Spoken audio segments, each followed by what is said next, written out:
So we get a lot of questions on how to attach wires to certain taillights that have a quick connect feature.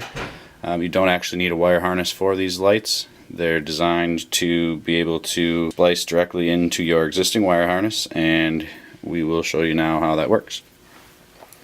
So you're going to take your trailer wiring, and if you look closely on the light, the stop and turn is on the left, and it says green, and the tail is on the right, and it says brown.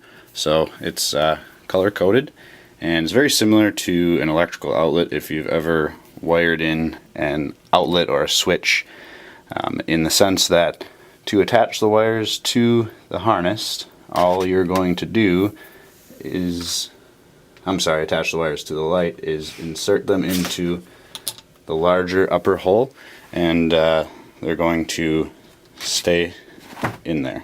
So it's as simple as that. You don't need a plug. If you do need to release the wire, there's a smaller hole right below where the wire went in, and that is used to release the wire. So you stick like a paper clip in there and it will allow the wire to be released. Okay, to release the wire, all you're going to do is take a paper clip or a small nail or a pin and insert it into the lower hole, which is going to release the tension on the wire and allow you to pull the wire out. So that's it. That's how you attach the wires to these lights. If you have any questions, feel free to reach out to us.